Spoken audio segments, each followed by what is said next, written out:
now. Today, would you say that from your own point of view, this election was successful? From the point of view of security coverage, security electoral process, the security agencies have done well. Absolutely. Well, I won't be surprised, Mr. Ocean. Anybody who is giving a hold to cultivate, to hold towards himself, that's a proverb in Yoruba language. But if there's a lesson learned in this election, what would that be for the police? What you have to also take is that what was put in place for today's election were products of lessons learned. Some of us have been involved in so many elections, and that was what we made to bear here. I did mention that as of the time this process started, maybe the LASEC also didn't even know that there is something that had been created at the national level, which is called the Interagency Committee on Electoral, and that was what we first did here. And of course, we did a lot of education, a lot of interactions with all the stakeholders that are involved, and made them to know what should they do, what they should not do, and in terms of monitoring, in terms of synergy, which is very important, that we don't have one unit overbearing on the other. And of course, in terms of relationships with groups like the monitoring group, you had mentioned it, we were together yesterday, and that was it. We can only be improving, and we'll be taking on things like this from comments of the members of the public and improve on what we do. Mr. Fatai Osheni, Commissioner of Police in Lagos, many thanks for coming on the program. Yomi Fawayimi, it's leadership and governance development expert. Many thanks for coming on the program. Shola Babalola is the National Coordinator of Transition Monitoring Group. It's a pleasure having this session with you.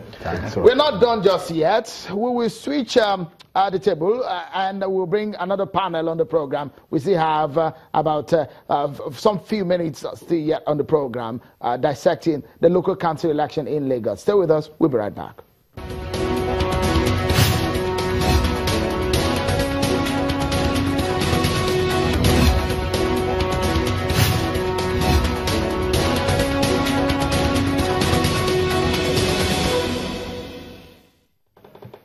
Thank you so much for staying with us, everyone. It's a special program focusing on the Lagos State Council elections held today across the 57 LGs and the LCDAs, that is, the local government areas and the local council development areas. The 37 local council development areas was created under the former governor, Bola Tinubu, making 57 altogether, 20 being the statutory created by the federal government.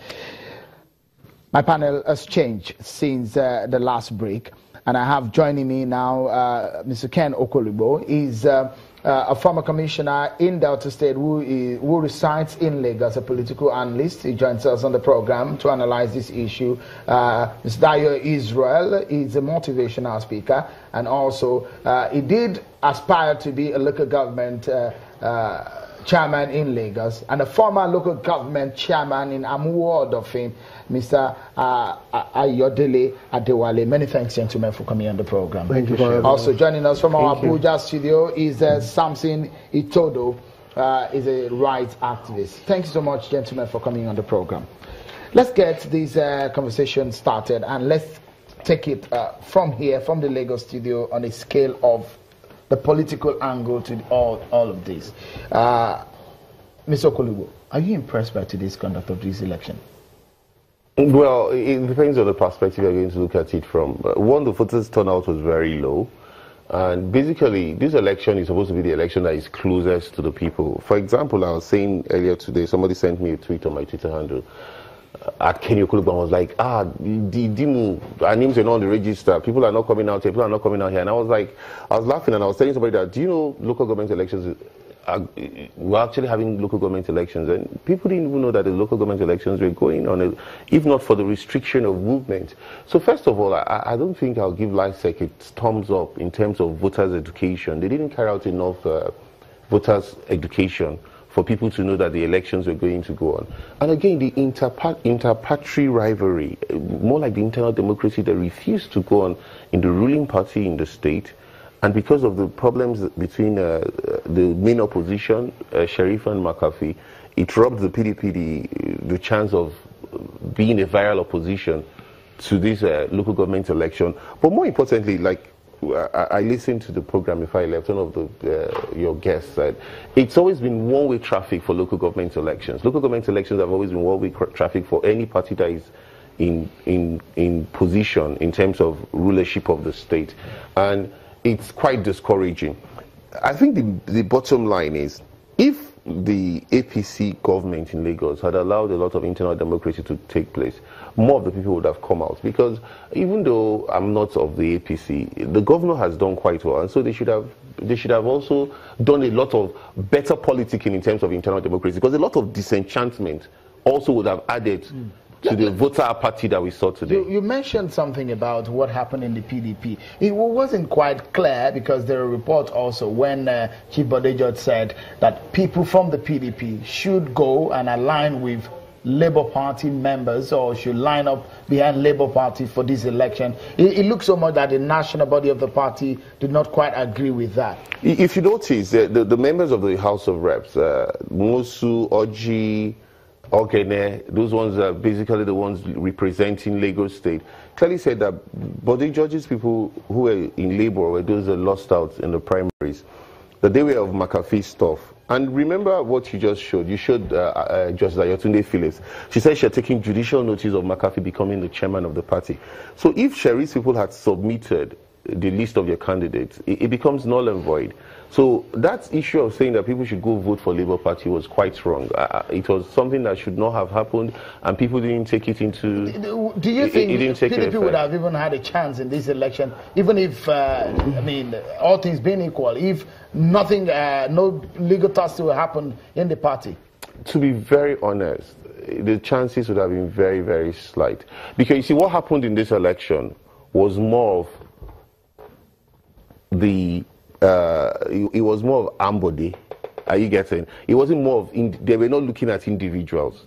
They were looking more like they were looking at the governor and his developmental project. So you see, this is why we're saying that voters' education would help a lot. Because if they had carried out a lot of campaign, people would have been seeing individuals on their individual basis. Most people in Lagos do not even know how important the local governments are. Even the chairman of the local government, the councillors of the local government, they don't know how important it is in Lagos.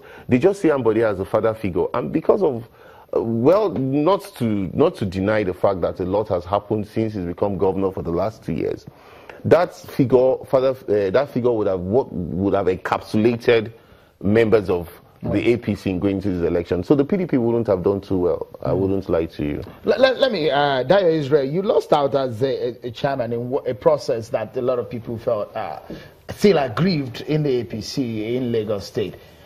Today's election, do you think that the APC should have done better if things were done better in the internal party politics of the APC in Lagos? I think the issue of this election is very complex, and there are a lot of components to it. Nothing is in isolation. So, yes, I believe that the APC have done a lot so far in this election, and that there's a lot of victory for the APC in this election.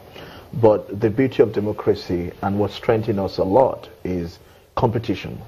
And so the fact that there weren't a lot of competition, external competition from outside, it also made the All Progressive Congress a bit laid back than should have been done. I'm not speaking now as a politician or as someone involved in the political space, but I'm speaking based on observations from the field. And so even to an ordinary party man, they're saying, there are a few things that we could have taken advantage of, or we could have benefited from in the party if there had been some level of opposition. Okay, we'll take a short break, but when we come back, Mr. Adewale is still here with me, Dayo Israel, Mr. Ken Okolugbo, and Samson Itodo. We'll be right back. Stay with us.